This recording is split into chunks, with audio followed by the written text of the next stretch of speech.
कळलं की दत्ताची वाट अडवून उभा आहे. अब्दाली वळून गेला, कुंजपुरेचा वर गेला अब्दाली, आणि गुढिया या नावाचं एक ठिकाण, तिथनं अब्दालीनं यमुना ओलांडली. अब्दाली अंतर्वेदीत झाला आणि अब्दाली आणि नजीब खान रोहिला हे एकमेकाला भेटले. त्यावेळी दत्ताजी यमुनेच्या अलीकडे आहे, अब्दाली दरवेळेला लोकांना चकवतोय.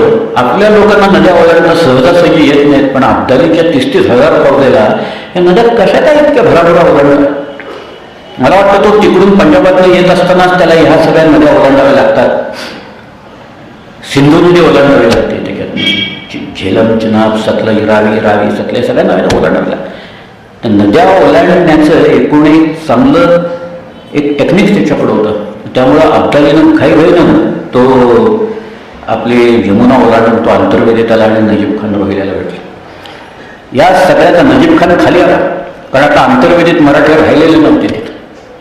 आणि त्याच्यामुळे ही सगळी मंडळी आता काय करायला लागले की दत्ताजी तिथं आहे, तर आता कुणाला भेटायचं आणि काय करायचं हे चाललेलं असताना हा जो अब्दालीने पुन्हा खेळी केली ती काही, आणि ते नजीब खानच होता सगळं करणारा. नजीब खान रोहिला हाय तिथं होता.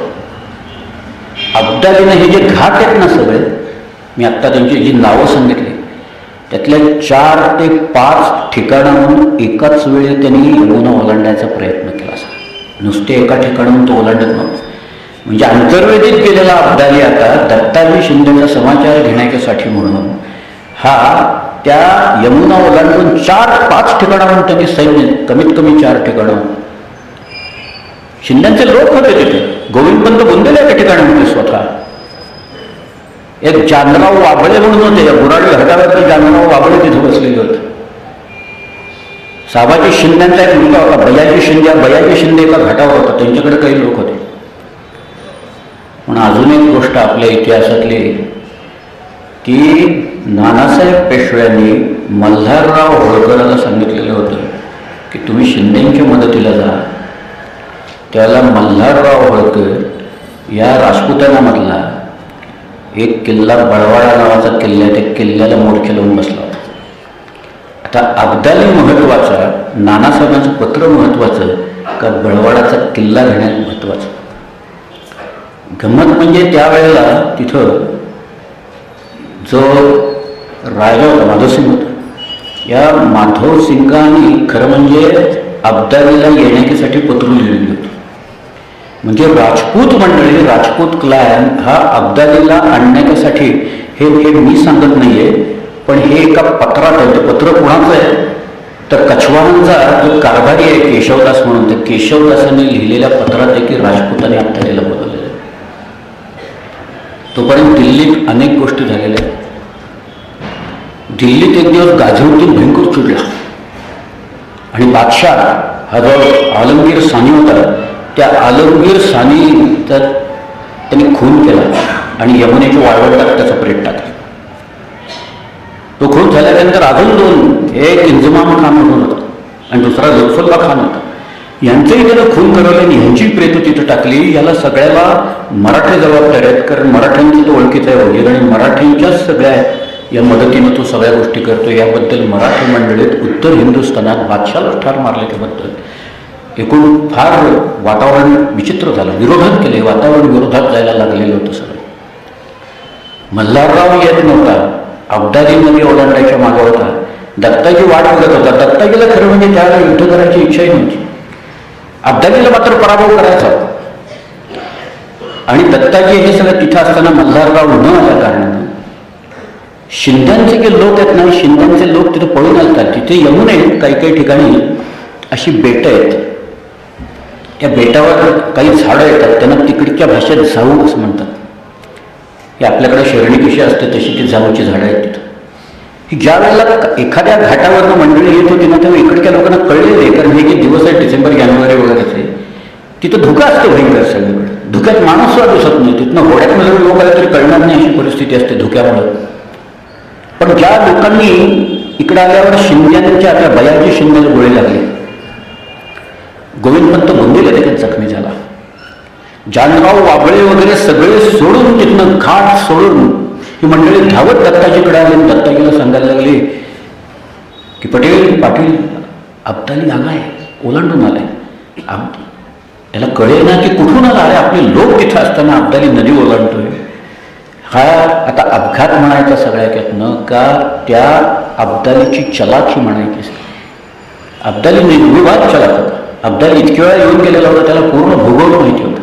आणि भूगोल जर का माहीत असेल तर लढाई करणं नितांत सोपं जात असतं. त्यामुळं अब्दाली इथं आलेला असताना बयाजी शिंदे घ्यायला पडला असं कळलं आणि दत्ताजी त्याला सावरायला म्हणून गेला. एक गोळी आली आणि ती दत्ता गेला. अजून एक गोळी आली, ती जनकोजीला चाटून गेली. जनकोजी शिंदेला. दत्ताजी शिंदे म्हणत होते जनकोजीला, तुम्ही आमच्यावर घेऊ नका, तुम्ही इथंच थांबा, आम्ही पुढे जातो तिथं. आणि दत्ताजी शिंदे गोळीला जाऊन पडले जखमी. त्यांना आणायला लोक जाईस तोवर त्या सगळ्या झाऊच्या झाडाखालून लोक अब्दालीचे उठले. त्याच्यात कुतुबशाह होता, नजीब खान गोहिल याचा तो गुरु आहे कुतुबशाह. ही सगळी मंडळी तिथं आली. त्यावेळेला कोणीतरी जाऊन त्यांना सांगितलं की पटेल पडलाय, दत्ताजी पडलेला इथं. त्यांना आश्चर्य वाटलं सगळ्यांना, दत्ताजी पडलाय तो. ते लोक धावत आल्यावर शिंदेचे लोक बाजूला झाले. बाजूला झाल्याच्या नंतर आता ही बकरीतली कथा आहे आपल्याकडे लिहिलेली, परंतु त्यावेळेला ती झाली असेल नसेल मला माहीत नाही. परंतु तो कुतुबशाह हत्तीवर बसून तिथं आला. आणि तो हत्तीवर बसून तिथं आल्याच्या नंतर तिथं त्या जखमी झालेल्या आणि पडलेल्या दत्ताजीला त्यांनी म्हटलं केव्हा पटेल हमसे और लढेंगे. तर दत्ताजी म्हणाला बचेंगे तो और भी लढेंगे. त्यांनी फक्त तलवार मागितली तर तलवारीनं दत्ताजीचं मस्तक चराचरा चिरलं आणि ते मस्तक घेऊन निघून गेलेलं होतं. दत्ताजीचं कलेवर लोकांनी हलवलं. शिंद्यांच्या गोटात प्रचंड लूटमार झाली होती. शिंद्यांचा गोट पूर्ण उधळला गेला. शिंद्यांचे लोक पळाले खाली, कोट पुतलीला आले. आता बघा अब्दालीचा मास्टर स्ट्रोक कसा आहे. परत अब्दालीनं तिथनं माघार घेतली नाही.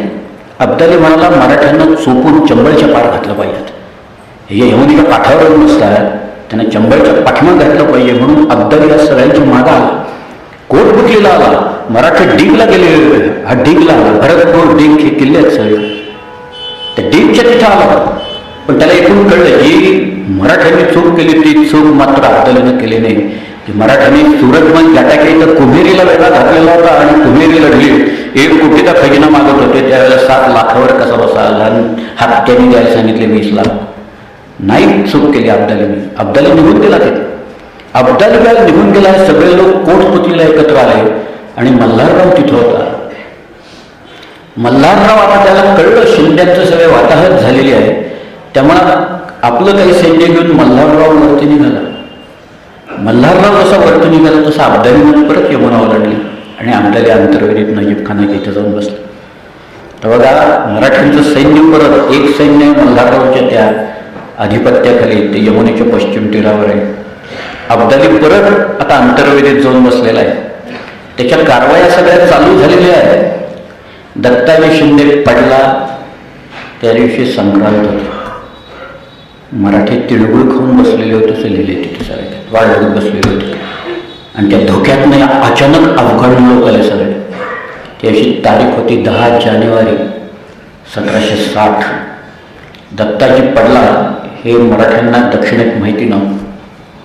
तोपर्यंत मराठ्यांचं सैन्य जे चाललेलं होतं निजामुल मुलकाचं, त्याचा बदला घेण्याच्यासाठी म्हणून सदाशिवराव भाऊंच्या अधिपत्याच्या खाली एक मराठी सैन्य निजामाकडे चाललेलं. तिथंही अनेक गोष्टी घडल्या. मराठ्यांच्याच कडून नोकरीला असणारा मुझफ्फर खान यानं निजामानं दिलेल्या चिथावणीच्यामुळे त्यांनी भाऊसाहेबांवर मारेकरी घातले आणि त्याचा खून करायचा प्रयत्न केला. त्याबरोबर भाऊ भयंकर चिडले. त्यानं एक म्हणजे त्याला बडतर्फ करून टाकलाच मुझफ्फर खानाला. पण निजामाचा बदला कसा घ्यायचा याचे विचार लोकांच्या मनात यायला लागले. यावेळेला एक अनुकूल गोष्ट घडली आणि ती अनुकूल गोष्ट म्हणजे फ्रेंचांनी तयार केलेला, ज्याच्याकडं फ्रेंचसुद्धा लोक होते, अत्यंत कवायती असे कंप होते, तो इब्राहिम खान गार्दी हा त्याच्या सगळ्या तोफखान्याच्या सकट, कवायती फौजेच्या सकट बंदुका ज्या लोकांच्याकडे होत्या अशा लोकांना घेऊन तो भाऊच्याकडे कशी आलटापालट होते. एका दिवसाच्या अंतराने लढाईचं चित्र कुठं कुठं बदलून जातं. लढाई समोरासमोर सैन्य यायचंच फक्त राहिलेलं होतं. ही लढाई झाली 3 फेब्रुवारी. ही झाली उदगीरच्या जवळ. उदगीरला एक किल्ला आहे. उदगीरचा किल्ला आपण अवश्य जाऊन बघा. मी आत्ता नुकताच उदगीरला गेलेलो, कंधार उदगीर. त्या उदगीरच्या किल्ल्यातला बराचसा भाग बांधून काढला आहे लोकांनी, सल्ला मारलेला आहे. पिवळा असा छान रंग दिलेला असताना कोळशाने, म्हणजे इथं आमचे किल्ले काळे आहेत म्हणून ऑइल पेंट पांढऱ्या घेऊन जाऊन लोक लिहित असतात, तसं तिथं भिंती पिवळ्या आहेत म्हणून काळ्या कोळशाने लोकांनी नावं लिहून ठेवली. तर अख्ख्या किल्ला भर करून ठेवलेले ना. तिथं कुणाचा आमचा उदगीरचा पराक्रम कोण सांगायला आहे की इथं आम्ही निजामुल-मुल्काचा 3 फेब्रुवारी 1760ला पराभव तिथं केला, नाही कुठे सांगायचं. पण समोर आले सैन्य दोन्ही. समोर आल्याच्या नंतर तो धारूरकडे सरकायला लागलेला होता. धारूरच्या किल्ल्याच्याकडं कमी अंतर राहिलेलं होतं, 20 कोसाचं अंतर फक्त राहिलेलं होतं. निजामुल सरकत होतं धारूरकडे. आणि त्यावेळेला त्यांनी सुद्धा एक घोल केला होता. घोल म्हणजे सैन्याचा जो मध्यभागचा भाग असतो त्याला घोल म्हणतात, किंवा कल असंही म्हणतात. कल किंवा घोल असं त्याला म्हटलेलं असतं. त्यांनी तो स्वतः मध्यभागी होता. त्याचे भोवतालचे बाकीचे सगळे लोक सडे गोल करून उभे राहतात सगळ्या. काय गंमत म्हणजे मराठ्यांना काय कसं काय कधी त्यांच्या लक्षात येतं, कधी लक्षात येत नाही.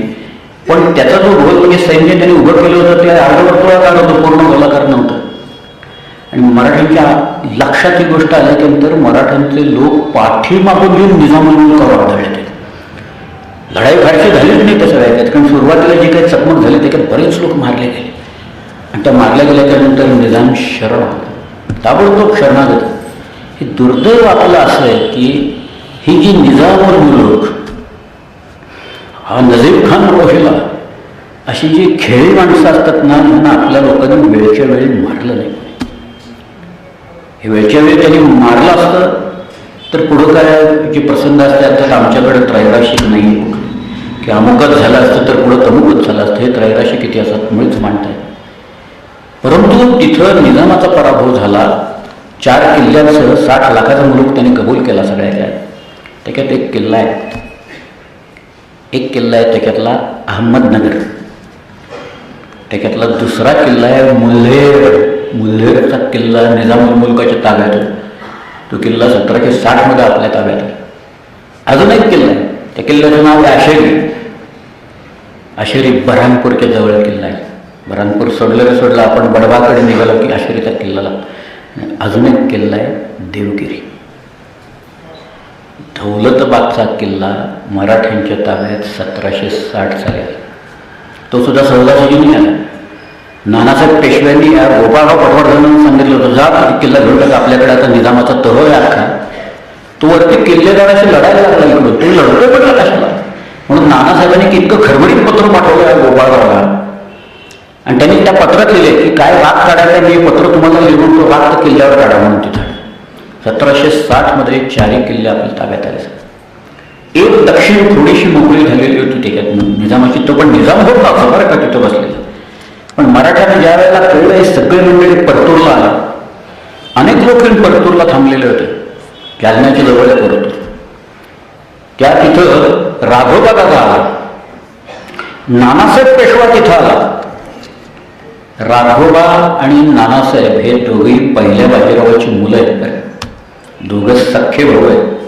आणि त्यांचा चुलत भाऊ याला उदगीर मारून आला.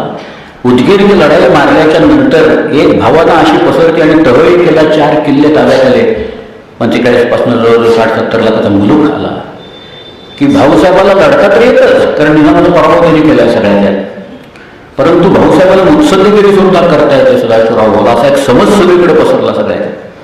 आणि आनंदाचं वातावरण हे चाललेलं असताना बातम्या आल्या. दत्ताजी पडला. तिकडून बातम्या यायला नेहमीच्या पेक्षा बघा, म्हणजे 15 दिवसात जी बातमी यायला पाहिजे होती ती बातमी यायला 40 दिवस लागले. हा सगळा गोंधळ आहे त्याच्यातला, फार विचित्र गोंधळ आहे त्याच्यात. पण दत्ताजींची बातमी आल्याच्या नंतर, दत्ताजी पडला आहे हे कळल्याच्या नंतर मात्र आता अब्दालीचा हा समाचार घेतलाच पाहिजे ही भावना मराठींच्या मनात आली. आता अब्दालीवर कोणी चालू नाही. अब्दाली खरं म्हणजे म्हणत होता तिकडं मला जायला पाहिजे, अफगाणिस्तानमध्ये तिकडं गोंधळ होतात, फार काळ मी लांब जर का राहिलो तर तिथं काही मंडळी उठाव करतील सगळ्या, आणि मी तर बादशाह आहे तिकडं, मला हरवून देतील सगळ्याच्यातनं. नजीब खान म्हणाला तुम्ही जाऊ नका, तुमचा सगळा खर्च मी करतो पाहिजे तेवढा, कारण तुम्ही एकदा गेलात की मराठीहून मला मारतील होतं ह्या वेळेला, हे काही बरोबर सोडणार नाहीत आम्हाला. त्यामुळे अब्दाली अंतर्वेद आहे, नजीब खान रोहिला तिथं मराठी सैन्य आता हे सगळे जमलेले होते, राघोबाचे काही लोक होते, विठ्ठल चिमटे विंचुरकर होते, काही दिल्लीहून परतलेली माणसं होती गोविंद पंतांच्या बरोबर, त्याच्यात बापूजी हिमणे होते, त्याच्यात अंताजी मांडकेश्वर, त्याच्यात नारोशंकर होतं. ही जी सगळी माणसं आहेत ही मराठाची मुत्सद्दी माणसं आहेत सगळे थांबलेली. त्याच्यात या दिल्लीचं राजकारण जे काही सगळ्यात जास्ती कोणाला कळलं असेल ना तर ते अंताजी मांडकेश्वर. पण या सगळ्यांना पेशव्यांनी बडतक पकडून इकडे बोलवलं, तुम्ही आम्हाला इकडे तिकडे काही फार थांबू नये. त्यामुळे मंडळी आले, विठ्ठल शिवदेव विंचुरकर वगैरे सगळी मंडळी जमली तिथे. आता अब्दालीवर चालून कोणी जायचं, अब्दालीवर चालून कोणी जायचं. राघोबा म्हणाला मी जातो, पण मला 1 कोटी रुपये पाहिजेत. 1 कोटी जर का दिले तर मी, लोक त्याला म्हणाले, मी सदाशिवराव भाऊच म्हणाला, अरे आपण लढायला जायचं ते पैका लुटण्यासाठी जायचं, पैका मिळवण्यासाठी म्हणून जायचं, तुम्ही तर कर्ज करून आला, 80 लाख रुपयाचं कर्ज तुम्ही करून आलेला, आणि तुम्ही काय कुठं राहणार. शेवटी कोणाला पाठवायचं, नानासाहेबाला कळत नव्हतं कोणाला पाठवायचं. तर भाऊ म्हणाला तर मीच जातो, कारण भाऊ आता उदगीर मानलेलं होतं त्यांनी. हा इब्राहिम खान गारजी आणि त्यांचे सगळे फौज, त्यात तोफातले सकट हे सगळे मराठ्यांच्या हातात आलेले होते. मराठ्यांचा विश्वास विलक्षण वाढलेला होता की ठीक आहे आपण अब्दालीचा दोन समाचार एकदा घेऊनच टाकू. त्यामुळं या मराठी फौजा या 14 मार्च 1760 या निघाल्या. मार्च 1760 परतूरून निघाल्या आणि वेगळ्या फौजा झाल्या. सदाशिवराव भाऊ बरोबर येणारी फौज, त्यांची सगळ्यांची नावं बिवं आहेत, त्या सरदारांची सांगेन मी तिथे. कोण कोण कुठं कुठं होतं, कुठल्या बाजूला होतं, हे सगळं मी उद्या समजावून सांगेन. परंतु मला सांगण्याची गोष्ट आता अशी आहे की बाजार गुंड्यांच्यामुळं मराठ्यांचे प्लॅन्स कोलमडले सगळे.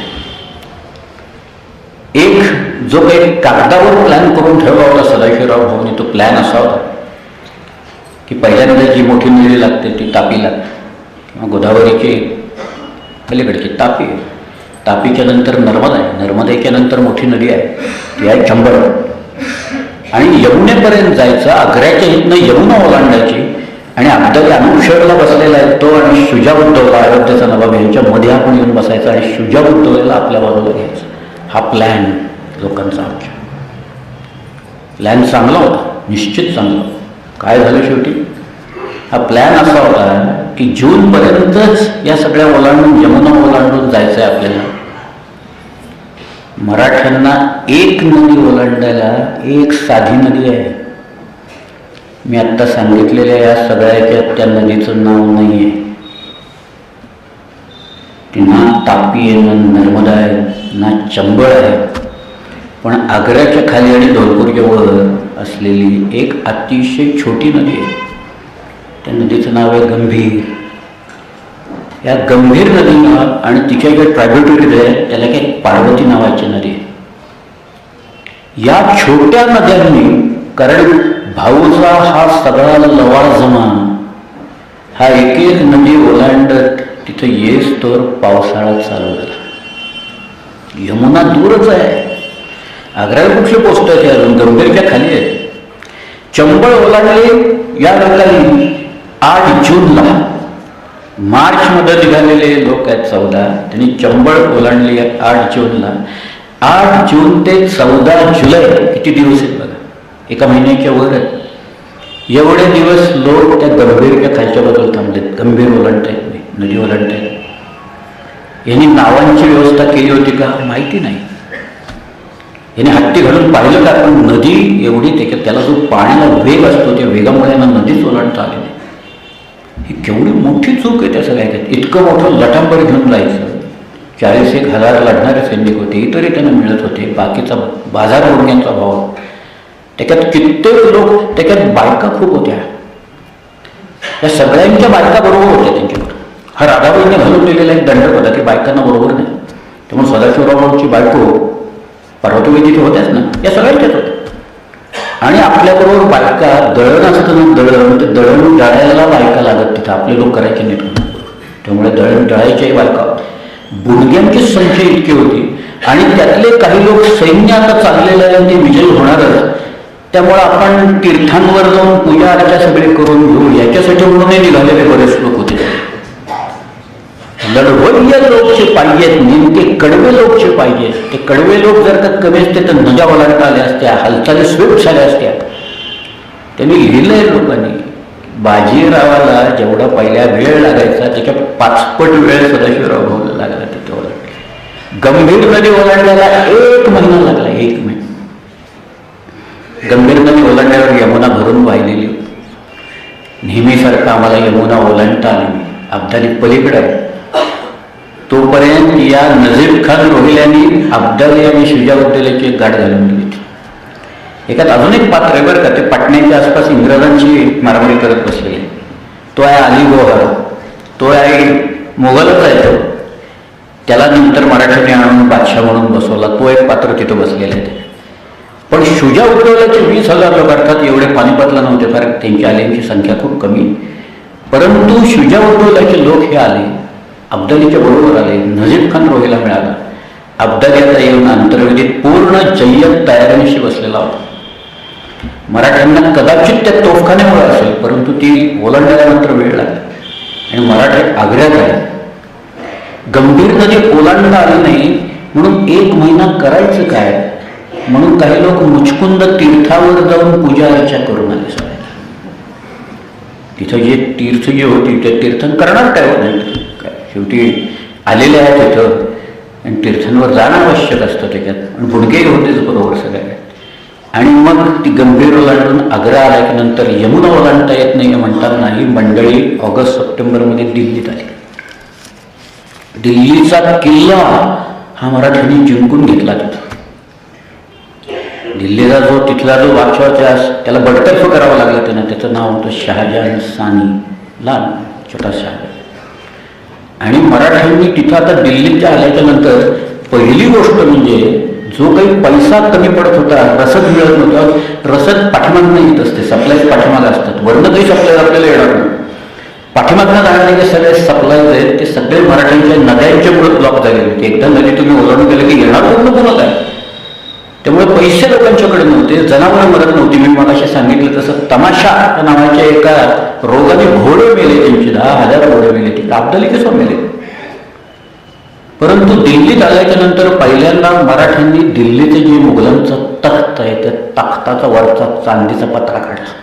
चालेल, तो काढली, ती चांदी केली, त्याचे रुपये केले आणि ते लोकांना पगार म्हणून मिळाले. दिल्लीत आल्यावर हे मात्र मिळतं बरं का, पैसे बिसे मिळतात तिथला. एक गोष्ट ती ह्याच्यातनं झाली की निदान अन्नधान्याची परिस्थिती ही दिल्लीत आल्यामुळे सुधारली थोडी. परंतु बाकी परिस्थिती नेमकी काय होती. एक म्हणजे मराठे दिल्लीत आल्याच्या नंतर कोणी लोकांनी कंडा पिकवल्या की ते आता विश्वासरावाला बादशाह करणार आहेत म्हणून. त्यामुळे सगळेच बिथरले. सूरजमल चार बिथरला, तिकडं राजपूत लोक बिथरले की मराठी खरंच का विश्वासरावाला जाऊन तिथं बादशाह करतायत. त्यामुळे सगळे लोक आपल्या विरुद्ध जातील अशा या एकूण तयारीनं या सगळ्या मराठ्यांनी तिथं हा नव्हता तिथं दिल्लीत. अलीगोहर तोपर्यंत दिल्लीत नव्हता आलेला, पण तो बादशाह असं घोषित केलं. म्हणजे एक यांचा त्रास थांबला, या सगळ्या राजपुतांचा वगैरे त्रास थांबला. त्याचा मुलगा मात्र तिथं होता, त्याचं नाव होतं जवान मारे. त्याला युवराज म्हणून बसवलं त्यांनी तिथं. शहजादात मोठा होता, त्याला आणून तिथं बसवला. त्याच्यानंतर नाणी पाडायची असतात, ती नाणी पाडली. फात्याहा त्याने पडला. असे सगळे मिरवणुका काढल्या दिल्लीतनं. मराठ्यांनी त्या अब्दाली बघतोय सगळे काय चाललंय मराठ्यांचं हे सगळे पलीकडून. तिथं जी यमुनेच्या पलीकडची गावं आहेत ना, त्याच्यात अगदी जवळचं गाव आहे, त्याचं नाव आहे लुणी. या लुणीवर अब्दालीचा मुक्काम 20 दिवस होता. त्याच्या पुढचं जे गाव आहे त्याचं नाव आहे पाकपत. त्याच्या पुढचं गाव आहे त्याचं नाव आहे भटव. त्याच्या पुढं गाव आहे त्याचं नाव आहे शामळी. त्याच्या पुढचं गाव आहे घोसगड. तिथनं मग आपल्याला सारंगपुरावरनं जावं लागतं डेहराडून वगैरेकडं. या अब्दालीची सेना जी आहे ना, त्याला यमुना ओलांडता येत नव्हती त्यावेळेला. यमुनेचं पाणी खूप वाढलेलं आणि त्यामुळे अब्दालीची सेना ही यमुनेच्या पूर्व तीरावर येऊन बसली आणि मराठी दिल्लीत आहेत. त्या दिल्लीच्या इथं समोर शहादाराच्या इथं स्वतः अब्दाली आला.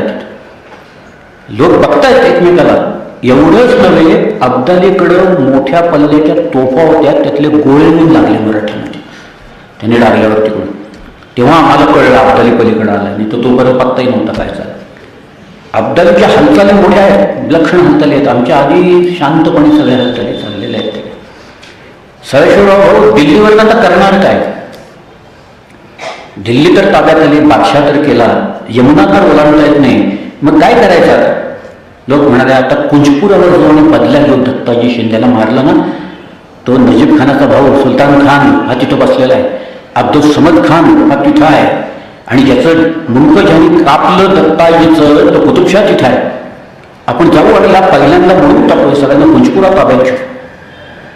म्हणून मंडळी कुंजपुऱ्याकडे निघाली. कुंजपुराच्या तिथे आले. कुंजपुरा अगदी यमुनेला लागून नाहीये, तर बाहेरच्या बाजूला. कुंजपुऱ्याला आले ही सुद्धा एक चांगली गोष्ट होती त्याच्यात, कारण अब्दालीला मिळणारी काही रसद ही तिथं होती. एक प्रमाण दिलंय ना त्याने, किती रसद, 10,000 खंडी गहू असं लिहिले त्यांनी दाखवणारे. काही दारुगोळा होता त्याला देणार. आणि तेही लोक वाट बघत बसले होते की कुंजपुऱ्याहून उतार कधी मिळतो आणि कधी अब्दालीच्या हातात आपण हे सगळे सामान देतो. म्हणून ते वाट बघत बसले असताना मराठ्यांना कळलं तिथं गहू आहे. आधी तर अन्नाचं इथून मिळत नव्हतं चाललं, दिल्लीला आल्यावर जरा बरं झालेलं होतं, पण मराठी मंडळी चला आपण कुंजपुऱ्यावर जाऊ.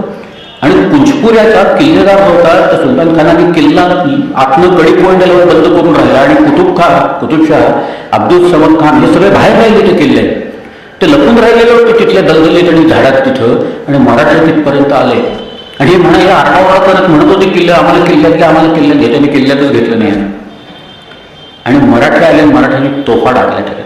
इब्राहिम खान गार्दे यांनी तोफांचा इतका जोरात मारा केला की कुंजपुरा फुटला, बार केला, फोडून तळून टाकलं नंतर सगळ्यात शेवटी. पण हे 2 लोक जिवंत सापडले, कुतुबशाह आणि अब्दुल समद खान. हे 2 जिवंत पळाव झाले मराठ्यांच्या हातात. त्या बकरीत काय सांगू, जेव्हा भाऊच्या समोर आणण्यात आलं ना, हे आता बकरीत लय खरं असेलच असं नाही आहे. त्या कुतुबशाहला पाहिल्याच्या नंतर जेव्हा भाऊला कळलं की दत्ताजी शिंदेचं मस्तक कापणारा नेणारा हा माणूस, तेव्हा भाऊ म्हणाला याच्या मुखात लघुशंका करा आणि त्याचं मस्तक मारा. पण या दोघांची मस्तकं कापण्यात आली आणि त्याच्यानंतर ती भाल्यावरनं सगळीकडनं मिरवण्यात आली. आपल्याला कुंजपुऱ्याची रसद मिळाली आपल्या सगळ्या लोकांना. त्याचे काही रेट्स दिले आहेत अब्दालीचे नंतरच्या काळातले, अब्दाली यमुना उतरून आल्याच्या नंतरचे, की काय काय तिथं किती एका रुपयाला चणे किती मिळत होते, गहू किती मिळत होते, त्याला धारण म्हणतात. ती धारण कुठं आणि कशी होती ह्याचे आकडे उपलब्ध आहेत, कागदपत्रातनं उपलब्ध आहेत. पण ही वेळ आहे कुंजपुरा घेतल्याच्या नंतर एक फार छान काही काही गोष्टी फार सुंदर असतात. या बुराडी घाटच्या लढाईत दत्ताजी पडल्यानंतर शिंद्यांची जी काही लूटमार केलेली होती त्याच्यात एक फार सुंदर हत्ती होता, त्याचं नाव होतं जव्हेर गज. गंमत म्हणजे कुंजपुरा काबीज केल्याच्या नंतर जव्हेर गज मिळाल्याच्या नंतर वक्रीत त्यांनी लिहिले, शिंद्यांच्या लोकांचा हर्ष काय वर्णावात. याला तो हत्ती आपल्या परत आला. शिवलक्ष्मी हत्ती होता तो जव्हेर गज आपल्या ताब्यात आला. आता कुंजपुरापर्यंतचा पूर्ण यमुनेचा पश्चिम किनारा हा मराठ्यांच्या ताब्यात होता. यमुना पुथडीवरून वाटते, अब्दाली पलीकडे सेना, प्रत्येक उतारावर अब्दालीचे लोक आहेत, काही उतार यांनी दाबून ठेवलेले आहेत. या वेळेला काय करावं मराठी? म्हणाले कुरुक्षेत्र जवळ आहे, जाऊया तिथं जाऊन पूजार्चा करून घेऊया सगळ्याच्या. त्यामुळं भाऊ आणि मंडळी काही कुरुक्षेत्राकडे जायला लागली. आणि अब्दाली ज्या वेळेला कळलं की ही मंडळी चाललेली आहेत तिकडं, आणि विशेषतः कुतुबशाह मारला गेलेला आहे, अब्दुल समद खान मारला गेलेला आहे, हे ज्या वेळेला अब्दालीला कळलं तेव्हा अब्दाली म्हणाला माझ्याबरोबर जे असतील तेवढे सगळे आहे, मी यमुना ओलांडून जाणार, मी यमुनेत हट्टी घालीन, घोडी घालीन, काय वाटेल ते करेन, पण मी यमुना ओलांडून जाईल. एके ठिकाणी लिहिले आहे त्यांनी कागदावर काही मंत्र लिहिले, ते कागद सोडले, त्यांनी काही पत्र्यांवर मंत्र लिहिले, ते पत्र यमुनेत सोडले, यमुनेनं उतार केला. पण तसं नव्हतं. एक गुलाबसिंग जाट नावाचा माणूस, या गुलाबसिंग जाटानं अब्दालीला तो मार्ग दाखवला की याही वेळेला सुद्धा तुम्हाला यमुना ओलांडता येईल, मी तुम्हाला दाखवतो. आणि अब्दाली त्या गौरीपुराच्या हितनं त्या दिवशी तारीख आहे 23 ऑक्टोबर 1760. या दिवशी अब्दालीनं यमुना ओलांडायला सुरुवात केली आणि पुढच्या 3 ते 4 दिवसात अब्दाली यमुना ओलांडून भाऊ आणि दिल्ली याच्यामध्ये येऊन थांबले. मराठी काही कुरुक्षेत्रावर आहेत, त्यांना पत्ताच नाही आहे अब्दाली ओलांडून आला. उतार जे दाबून ठेवायला पाहिजे होते ते दाबून ठेवलेले होते की नाही, एका वेगळ्याच ठिकाणाहून अब्दालीनं मुळात ते उतार काढलेला होता आणि तिथनं तो यमुनावर 3-4 दिवस लागले असतील. त्याच्याकडे तोफा होता, त्याच्याकडे उंट होते, त्याच्याकडे 2000 असे होते उंट की त्यांच्यावर तोफा होत्या. उष्ट्र नाला म्हणतात, ते उष्ट्र नाला मोबाईल तोफा होते त्याच्या. आता ही परिस्थिती आहे की 23, 24, 25, 26 ऑक्टोबर 1760ची, की मराठी आहेत कुरुक्षेत्रावर आणि कुंजपुऱ्यावर आणि अब्दालीनं येऊन त्यांचं दिल्लीला जायचा रस्ता हा पूर्णपणे बंद करून टाकलेला आहे सगळ्या. उद्या पानिपतावर काय झालं नेमकं ते मी उद्या सांगेन. कुणाचे गोल कसे होते, कुणाचा व्ह्यू कसा होता, अब्दालीनं काय रचना केली, भाऊनं काय रचना केली, कोण कोण मारलं गेलं, गोविंदपंत गुंडेलांचं डोकं मारून अब्दालीनं कसं पाठवलं, बळवंतराव मेंदळे हे कसे गेले तिथं, बळवंतरावांची बायको ताई मेंदळे कशी सती गेली तिथं, ही कहाणी आहे सगळी. आणि उद्या त्या नेमकं काय झालं पानिपतावर आणि त्याचे परिणाम काय झाले हे मी उद्या सांगेन. धन्यवाद.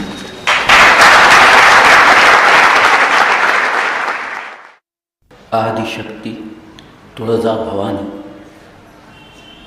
आजच्या कार्यक्रमाचे अध्यक्ष जनरल शेकटकर साहेब, आवर्जून उपस्थित राहिलेले पुण्याचे महापौर आदरणीय मोहनसिंग राजपालजी,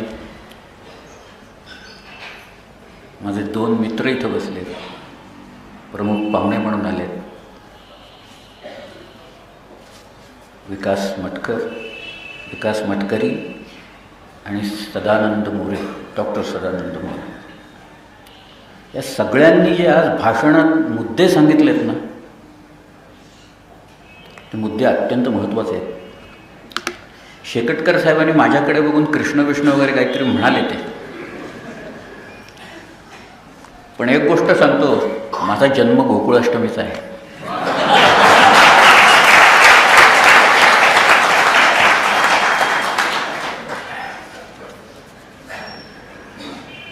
डॉक्टर सदानंद मोरे यांनी खूपच उत्तम मुद्दे मांडले. गेले 2-3 दिवस मी बघतोय, त्यांनी मला एक पुस्तक लिहा म्हणून सांगितलं. खरं पानिपतवर लिहिणं हे काही सोपं काम नाही आहे, त्याला हजारो कागद वाचावे लागतील, मोडीतले पाहावे लागतील. पण त्यातलं बरंचसं काम आमच्या पांडुरंगराव बलकवड्यांनी केलेलं आहे. या स्वारीचा हिशोब सगळा काढलेला आहे त्यांनी. काय काय गेले काही वर्ष ते पेशवा दफ्तरात जाऊन मोडीतले इतके कागद वाचतायत, त्यातून त्यांनी अभूतपूर्व माहिती ही त्यांनी जमा केलेली आहे. पुढच्या काही दिवसात ते प्रकाशित करणार आहे. एक उत्कृष्ट साधन, संदर्भ त्यातून आपल्याला मिळतील असं मला निश्चित वाटतं. गेले 3 दिवस तुम्ही इतक्या मोठ्या संख्येने इथं आलात. खरं म्हणजे मी सगळ्यांना धन्यवाद देतो. कदाचित भारत इतिहास संशोधक मंडळाच्या इतिहासात आजवर कधी अशी गोष्ट घडलेली नाही. बाहेर स्क्रीन लावा, मग तो अपुरा पडतोय म्हणून पाठीमागे लावा. 5:15 वाजल्यापासून माणसं इथं येत आहेत, बसत आहेत. 3-3 तास माणसं न उठता बसत आहेत. हे केवळ पानिपत. काय नेमकं झालं पानिपतला, पानिपत कसं झालं, हे मराठी मनाला बेचैन करणारे प्रश्न आहेत सगळे. आणि त्यामुळं मंडळी येत आहेत, तरुण मंडळी येत आहेत. गैरसोय असतानाही बघा बसलेत कुठं मंडळीत, म्हणजे गैरसोय झालेली असतानाही काय नेमकं पानिपतचं आहे, कसं घडलं, काय घडलं हे ऐकण्यासाठी येतात. दुसरी गैरसोय मला माहिती होती की भूगोल मला दिसतोय सगळा, काय मला डोळ्यासमोर भूगोल आहे, मी हिंडलो आहे सगळा भाग तो, त्यामुळे माझ्या डोळ्यासमोर भूगोल येतो. दिल्लीपासून जर का यमुना आणखी गंगा हा जो द्वाब आहे त्याच्यावर आपण जर का यमुनेच्या पश्चिम तीरावरनं जायला लागलो तर सोनेपत, दिल्ली सोडले की सोनेपत, ललेरी, कनौर, समालखां, पानिपत, घरौंदा, करनाल, पुढे कुंजपुरा वगैरे बरीच गावं लागतात सगळ्याची. प्रत्येक गावात काही ना काहीतरी इतिहास घडलेला आहे. यमुनेच्या जर का पूर्व तीरावरनं तुम्ही जायला लागलात तर लुणी, बागपत, बटोत, शामली, सहारनपूर, त्याच्याही पलीकडनं जायला लागलात तर तुम्हाला मेरठ, मुझफ्फरनगर, रुरकी, हरिद्वार, ऋषिकेश, पार डेहराडूनपर्यंत हे रस्ते जातात. हा भूगोल डोळ्यासमोर आला नाही तर आपल्या डोळ्यासमोर एक चित्र स्पष्ट होणार नाही की तो कुठनं ओलांडतोय, नदी कुठनं ओलांडतोय, पूर्वेकडनं पश्चिमेकडे येतोय का पश्चिमेकडनं पूर्वेकडे जातोय हे कळणार नाही. आणि याच्यासाठी म्हणून कदाचित आम्ही ह्या वेळेला वेळ मिळाला नाही, खूप घाईत आम्ही कार्यक्रम केला. परंतु आपण वर्षभर हे कार्यक्रम करणार आहोत, त्यामुळे पुढच्या वेळेला जो कार्यक्रम आपल्यासमोर येईल त्यावेळेला मी मॅपवरच सगळं समजावून सांगेन कुठं काय नेमकं.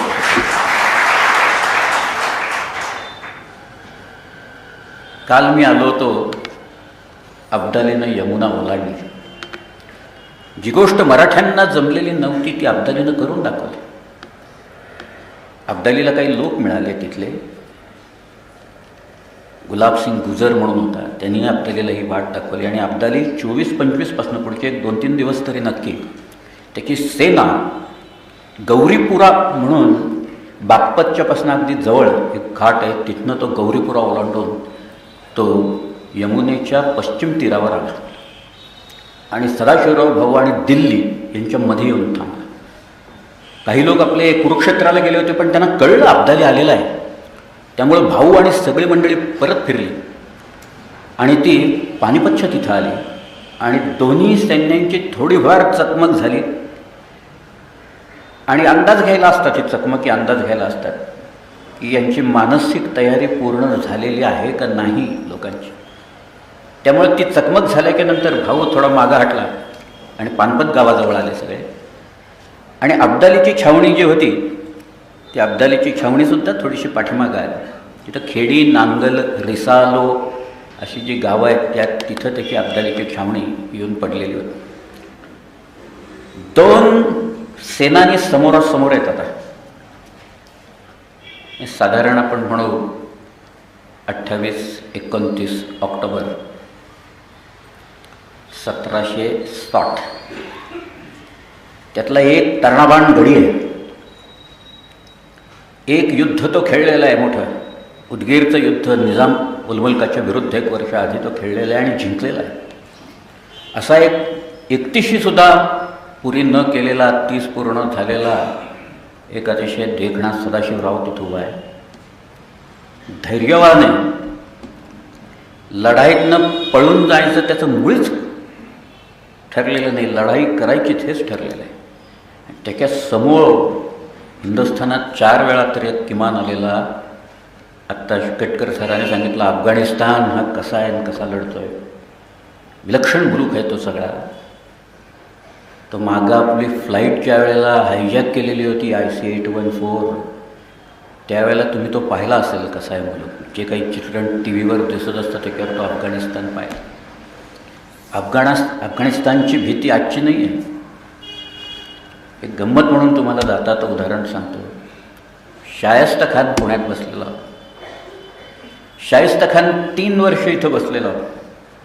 आपल्या मुलीचं लग्न त्यांनी लाल महालात लावलं. परी बेगम म्हणून त्याची जी मुलगी होती तिचं लग्न, त्याची बहीण फरजाना बेगम, तिचं लग्न जाफर खानाशी झालं होतं. त्याचा मुलगा कामगार खान ह्याच्याशी पुण्यात ते लग्न लागलं. पुण्याला 3 दिवस सुट्टी दिली. त्या जाफर खानाचा अजून एक मुलगा होता, त्याचं नाव नामदार खान. त्याचा एकदम मिऱ्या डोंगराच्या इथे शिवाजी महाराजांनी पराभव केलेला होता.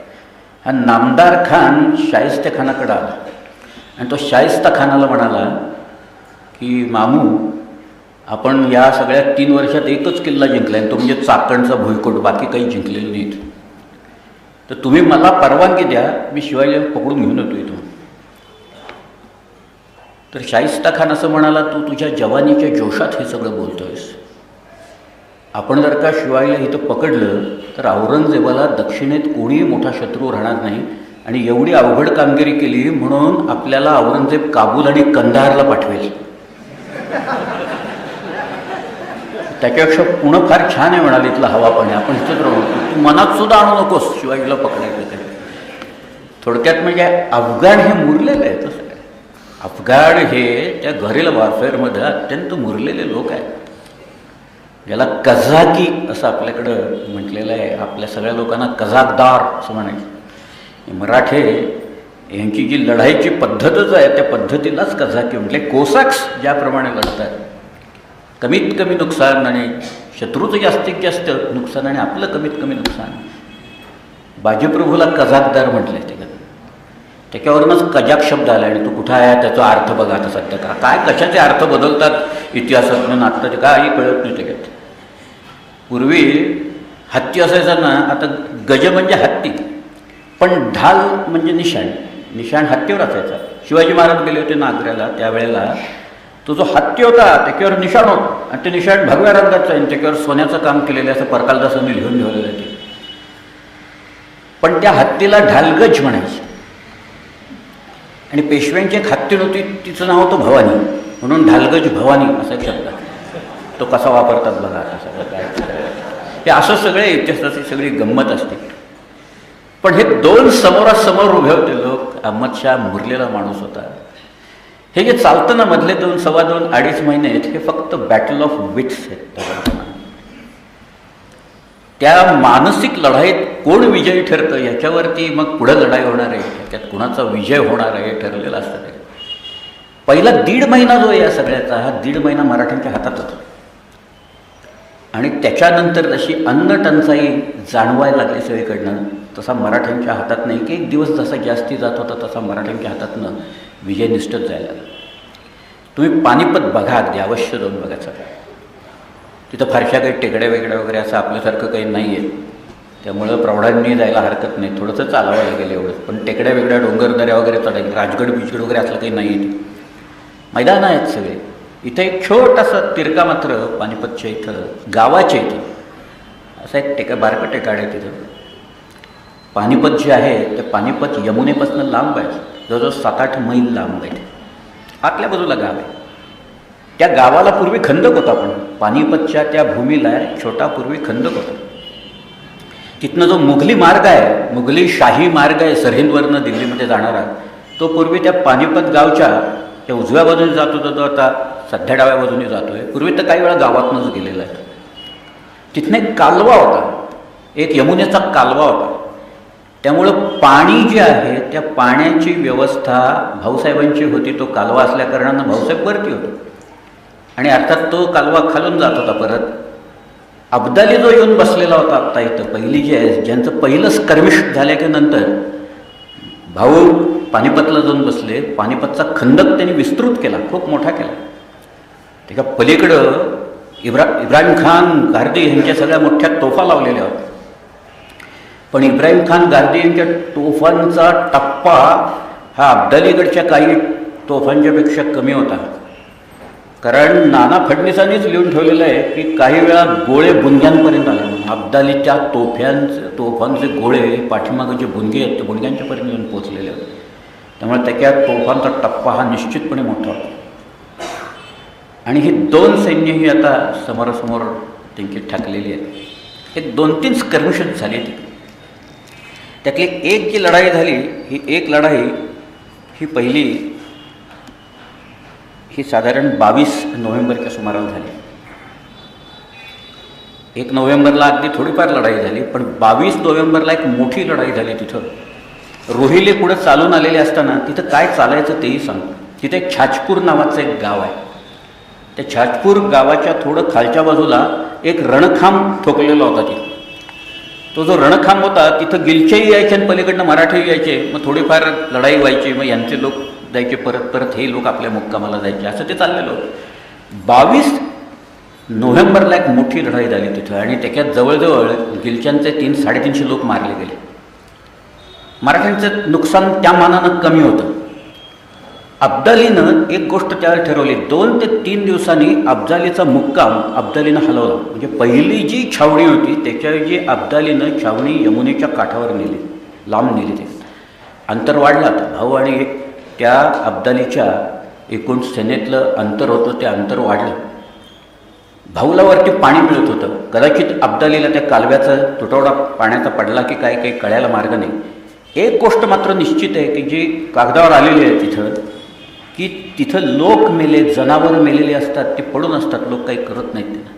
त्याची दुर्गंधी सुटते सगळीकडे आणि त्या दुर्गंधीनं लोक बेजार झालेले असतात. पहिल्यांदा जो वारा होता कदाचित हा उत्तरेकडनं दक्षिणेकडे येत असेल, त्यामुळं अब्दालीनं आपला मुक्काम हलवला की काय, तो कशामुळे नेमका हलवला आहे माहीत नाही. तिथे काही कागदपत्रात काही कुठे लिहिलेलं नाही. परंतु अब्दालीनं मुक्काम हलवून म्हणजे 15 दिवस अब्दाली हा तिथे आहे. 10 डिसेंबरपर्यंत अब्दाली हा तिथं बसलेला आहे. आणि मराठे रोजच चकमकीत चाललेले आहेत. खरं म्हणजे ही जी वेळ आहे ना, याच्यातलं एका पत्रातनं मी त्या 2 छावण्यात काय चाललेलं होतं एका पत्रात, कृष्ण जोशी नावाचा एक माणूस आहे, त्यानं लिहिलेलं पत्र आहे. तो म्हणतो, यवनास भय झाले. यवन म्हणजे अब्दालीस आपल्या सैन्याच्या ताकदीचं भय झालेलं आहे, त्यामुळे यवन हटतोय पाठीमाग. रोज तो म्हणाला चकमकी होत आहेत, काही माणसं तिकडे मरत आहेत, बैल मरत आहेत. पण तो म्हणतोय, आपली जी छावणी आहे, मी मराठी छावणी आहे, तिथं 1 रुपयाला 16 शेर गहू मिळतो आहे.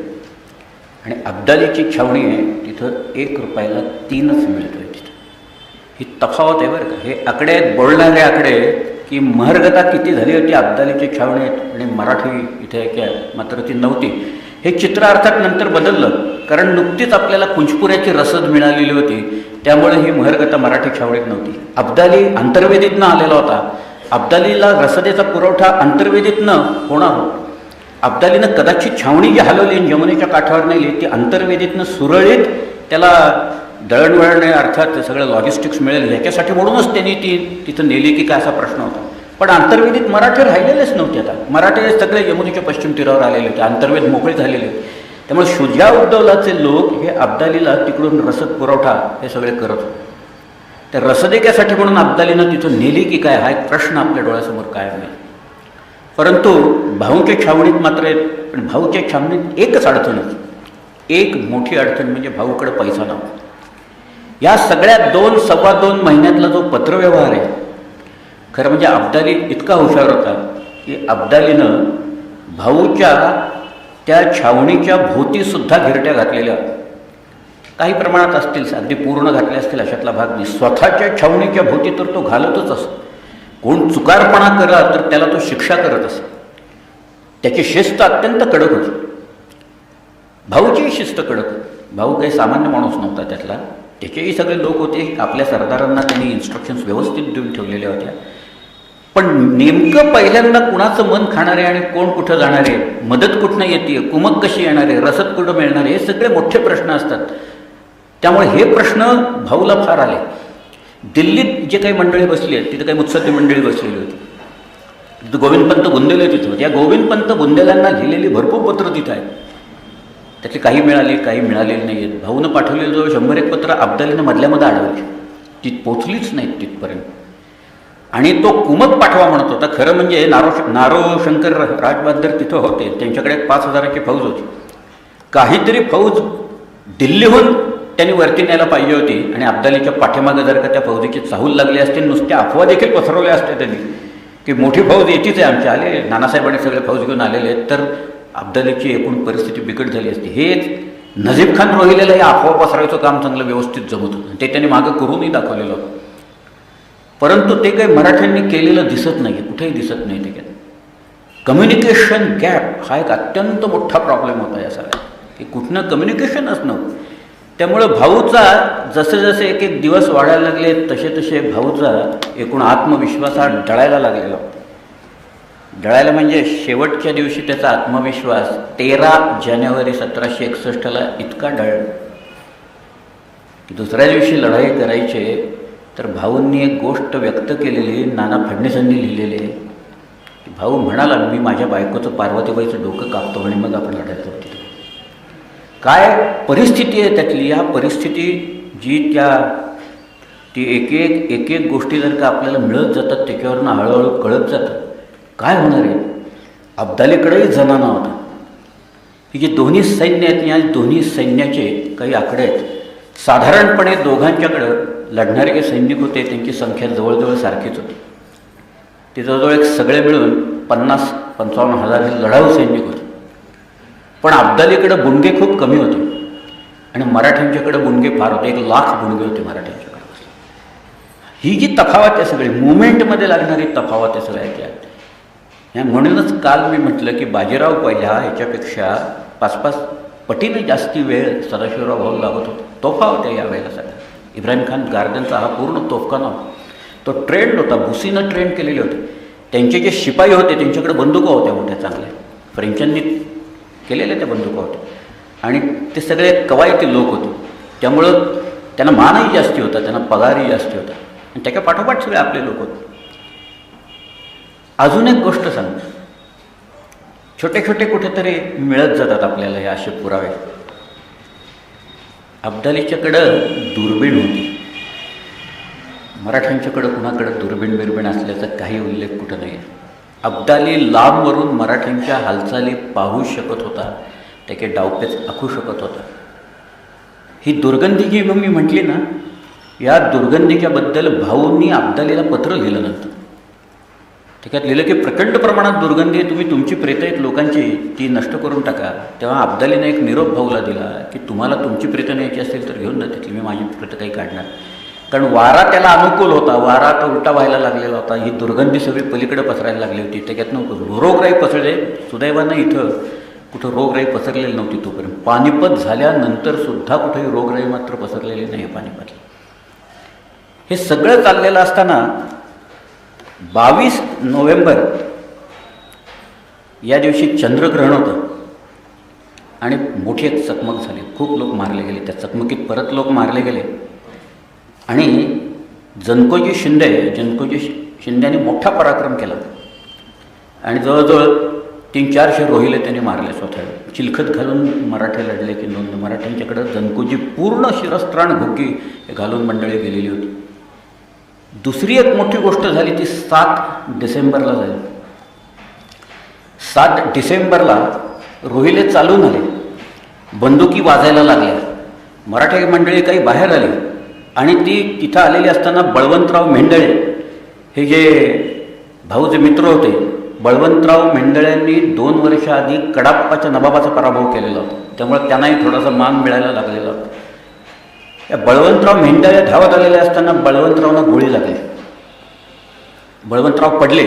रोहिले तिथं गेले आणि त्यांचं मुंडकं तलवारीनं कापून देणार एवढ्यात मराठे धावून आले. त्यांनी रोहिल्यांना पळवून लावलं आणि बळवंतरावांचं प्रेत ते घेऊन आपल्या गोटात आले. प्रचंड शोक तिथं व्यक्त करण्यात आला. बळवंतराव पडले, मोठा माणूस पडला. बळवंतराव मेंढळ्यांच्यासारखा एवढा मोठा माणूस तिथं पडला. त्यांचे नातेवाईक तिथं होते. बळवंतरावांची पत्नी होती तिथं, ताई मेंढळे. ती ताई मेंढळे म्हणाली मी सती जाणार. ताई मेंढळे पानपतच्या रणांगणावर सती गेली तिथं. हे नंतर किती बायका गेल्या असतील मला माहीत नाही. ते त्यांचे आक्रोश इथं येतात काही वेळा कानात माझ्या अनेक जणींची. परंतु ताई मेंढळे 7 डिसेंबरला त्या चंद्रग्रहणाच्या दिवशी, कार्तिकाची पौर्णिमा होती त्यावेळेला, खंडग्रास चंद्रग्रहण होतं आणि त्यात बळवंतराव मेंढळे पडल्याच्यामुळे ताई मेंढळे सती गेल्या त्याच्यात. अजून एक मोठी गोष्ट घडली. ही थोडीशी नंतरची आहे पण ही घडली असावी बहुधा 20 डिसेंबरच्या आसपास.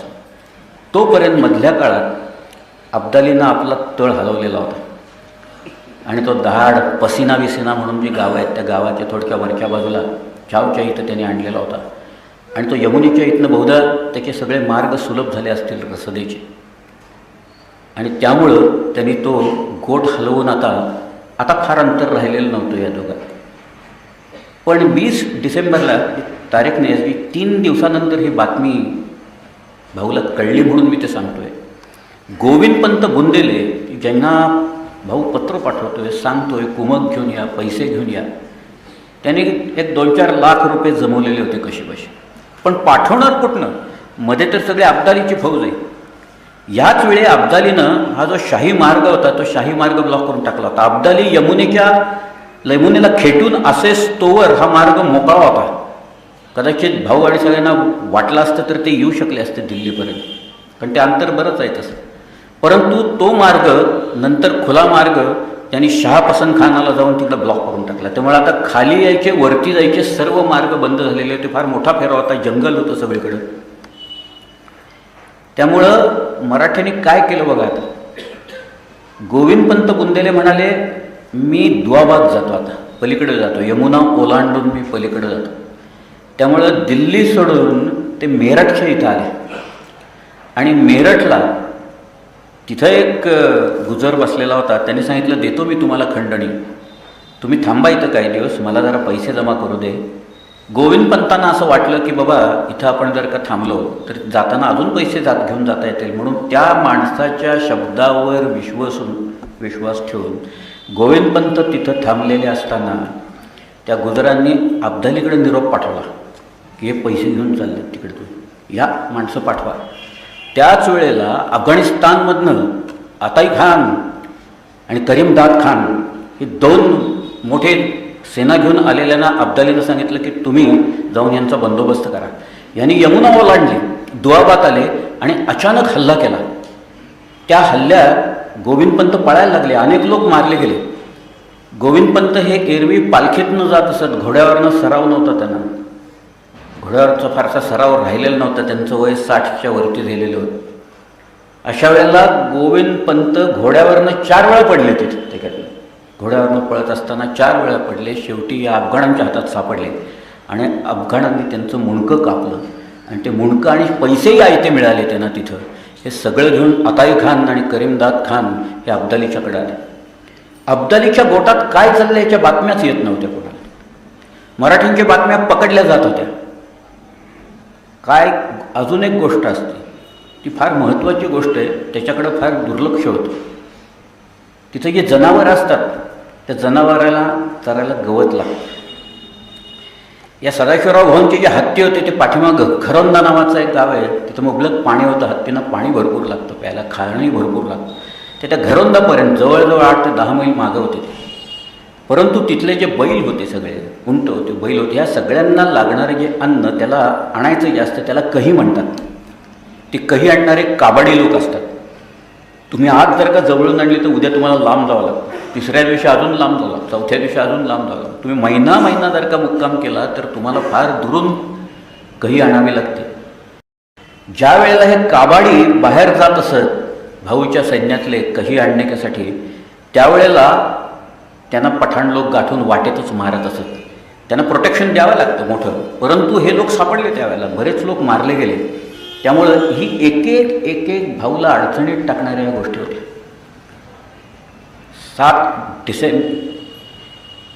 20 डिसेंबरला ही जी गोष्ट घडली, ते गोविंदपंतांचं मस्तक त्यांनी भाऊनं पाहिलं आपल्या हातात, या अब्दालीनं पाहिलं आणि ते त्या भाऊंच्याकडे पाठवून दिलं, सदाशिवराव भाऊंच्याकडे.